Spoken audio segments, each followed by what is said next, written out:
What happened to that lady? She hung up. Well, then let's go to our friend Sylvia, the liberal drone from, and I mean that with affection, from the state of New Jersey, the great WABC. Yes, Sylvia. Hi, Mark. You know, Mark, as far as I'm concerned, they can drill. Talk slowly, because I can't hear. Hold on, I can't hear as fast as you talk. Take your time. Go ahead. Well, as far as I'm concerned, they can start drilling tomorrow in Alaska and in many other places, although I don't think they should be allowed to deduct the cost of drilling dry wells, because that is privatizing the profit and socializing the loss. But the bottom line is, I think you know that we are... Hold on, slow down. Do you deduct your interest mortgage? Yes, I do. Well, why should you? And Mark, there's many things that where if I make a mistake, nobody covers it. No, but I mean the point is that we do things in this society in terms of allowing people to keep their money, more of their money, for the purpose of promoting liberty and industry. If we take money from them for the purpose of promoting welfareism and big government, I object to it. All right.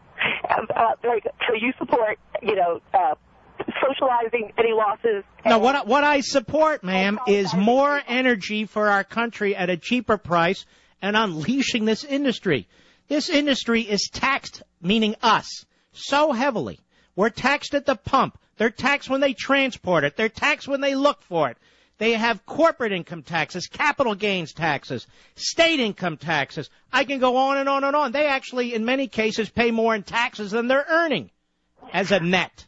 So let's not play games here and pretend, they have some big Swiss bank account. But put that aside, what did you want to say? What I did want to say, Mark, is that I think you touched on it earlier, is that oil is expensive now, the same reason that it was expensive back in 2008, because money is cheap, and in 2008, when the home mortgage bubble burst, the financial institutions decided to put their money in derivatives that they created for oil, which drove up the price of oil. And now that obviously... Whoa. You are tying all kinds of disparate things together, my friend. The derivatives, lower her down. Fortunately, I have a lot of experience with Sylvia. The derivatives have nothing to do with oil prices, Sylvia. The derivatives have nothing to do. Do you know why we have these things called derivatives, Sylvia? Well, Mark, I know why we have a futures market. It's for people. Just stop bouncing around like the bouncing ball. I asked you a question. Do you know why we had and have a derivatives market, Sylvia? Well, I suppose it's no, Mark. Tell me. Well, you seem to be an expert. You've tied it into oil. I'm waiting for you to mention Halliburton. I'm going to tell you why. Lower her down because she doesn't really want to hear. I'll tell the audience. We all know about the Community Redevelopment Act. It created all these, they called them at the time, toxic mortgages. That is, mortgages for people who couldn't afford them. As a matter of fact, people are in homes now not paying their mortgages for a long period of time. But these folks, there were so many of them, they were so big, it was a matter of government iron-fisted policy. Andrew Cuomo was the HUD secretary. Janet Reno was the Attorney General of the United States. The Treasury Department was involved.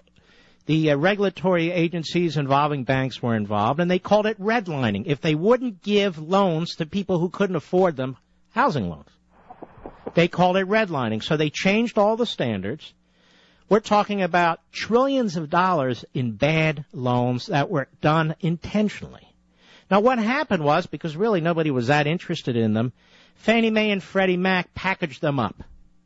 And then what they did is they sold them to companies like AIG and others.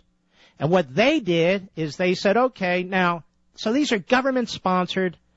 The government has its imprimatur on all this. The government's encouraging it. It's pushing it. It's, in fact, demanding it as a matter of law.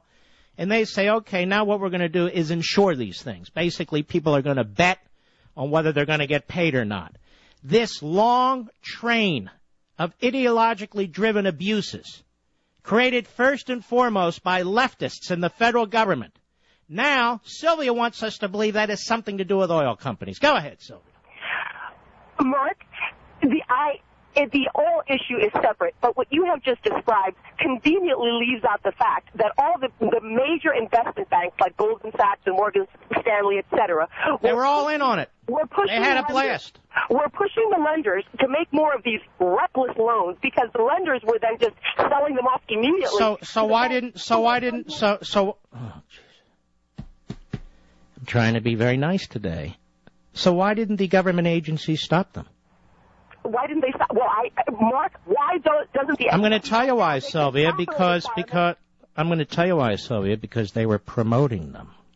And you may also recall Fannie Mae and Freddie Mac are not covered by the SEC.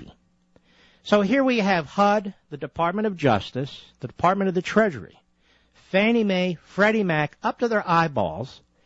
Banks could not expand. They could not build more branches, open more branches, unless they met what became then quotas on these. This has all been written about. It's even in my book. So what you should be arguing for, Sylvia, is less regulation, less government intrusion, a reduction of the size of the federal government. Let people fail. Let people succeed. People who fail will get up again and succeed again. That's the nature of the system. But you won't. You won't. Goldman Sachs is a big Democrat firm. I know this because they were bailed out by Democrats. I know this because the Democrats love Goldman Sachs. Mark, who passed TARP? Fannie Mae and Freddie Mac were nothing more than Democrat crony waiting places where they were making tens of millions of dollars. You can't name a single Republican official who headed either of those agencies, and I can name several Democrats who became filthy rich. So why don't you admit it? Go ahead, admit it. Mark, is there ever a chance that you could talk about an issue and not make it partisan? I mean, the Democrats are every bit as bad as the Republicans. Let me explain this to you. By the way, Sylvia is a Democrat hack, for those of you who don't know. I'm going to tell the truth. And so far, I've told you the entire, well, I can't tell you everything, but I've told you the history under time constraints of exactly what occurred. And then you resort to, do you have to be partisan? Well, let me see. What's the name of the Republican that headed Fannie Mae or Freddie Mac? Do you know one? What's the name of the Republican that passed TARP to support Goldman Sachs and Morgan Stanley, et cetera? Well, we all know. I see. The Democrats and I think Obama voted for that. And Mark, why? Hold on.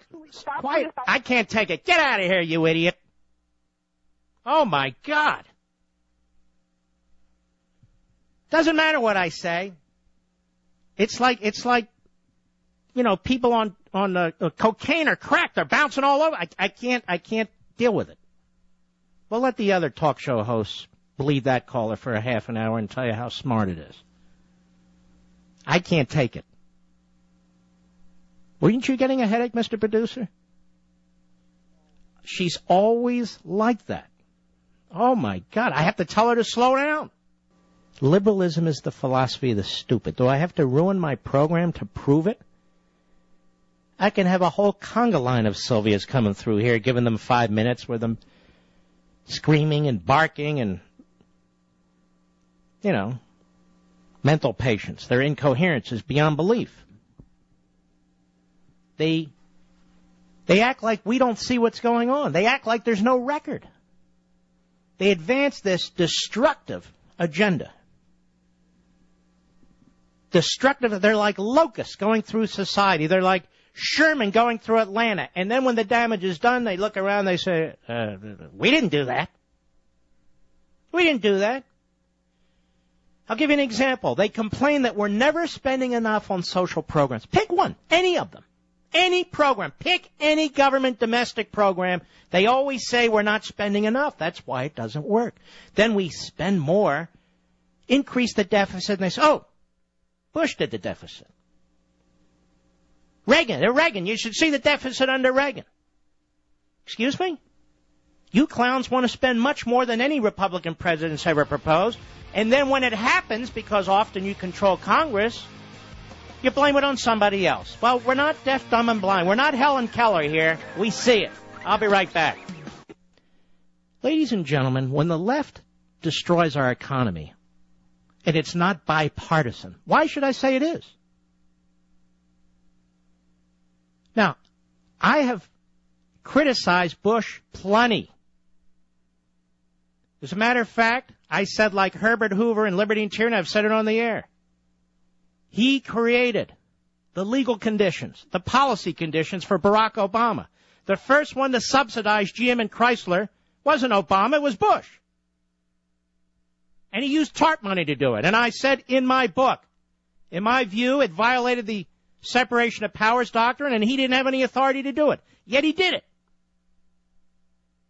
As well as tens of billions of dollars to Wall Street, as well as tens of billions of dollars to subsidize these phony mortgage programs. I've said it. I've written about it. But have you ever heard an Obama sycophant say that about him?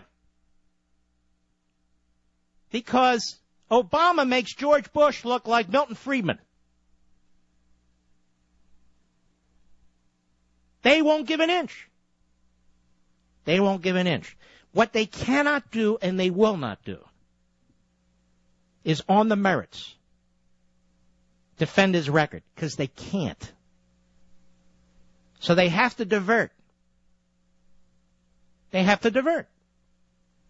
So she wants to talk about Goldman Sachs. She wants to talk about TARP. What about the Republicans? What about this? What about Obama? She doesn't want to talk about Obama. Well, why not? Because there's nothing good to talk about. He's a failure. He's a fraud. He's a fraud. The things he says are lies. Now, the housing market is in depression record condition because of government policies that destroyed the mortgage business. Government policies that compelled banks and mortgage companies to use your money, because it's your money in those institutions, to use your money to subsidize people who could not afford homes, to change the rules, to take the checks and balances off the system, and then they tell you the problem is there weren't enough regulations. This is the way authoritarian tyrannies work. It would have been fine, except you people have too much liberty. You people kept too much money. What we needed to do are more rules. Take more of your money. So they want more authority. I think this government has demonstrated it's incapable of doing very much well. And yet it's at war with one industry after another. And by industry, do I mean millionaires and billionaires? I don't know. Who takes coal out of coal mines? Millionaires and billionaires or coal miners? I don't know who works the steel mills. Millionaires and billionaires or hard-working people? Who works the oil patch? Millionaires and billionaires? No, people with families, young kids who are trying to make ends meet. But they want you to keep thinking of Rockefeller. Oh, it's Rockefeller. No. It's Frank Jones. No, it's Jane Smith. They're the ones who lose their jobs and their pensions and their health care when the EPA does what it does, when HUD imposes outrageous rules on banks and mortgage companies. Government is completely out of control. We need to regulate government, and the way you regulate government is to deregulate the private sector.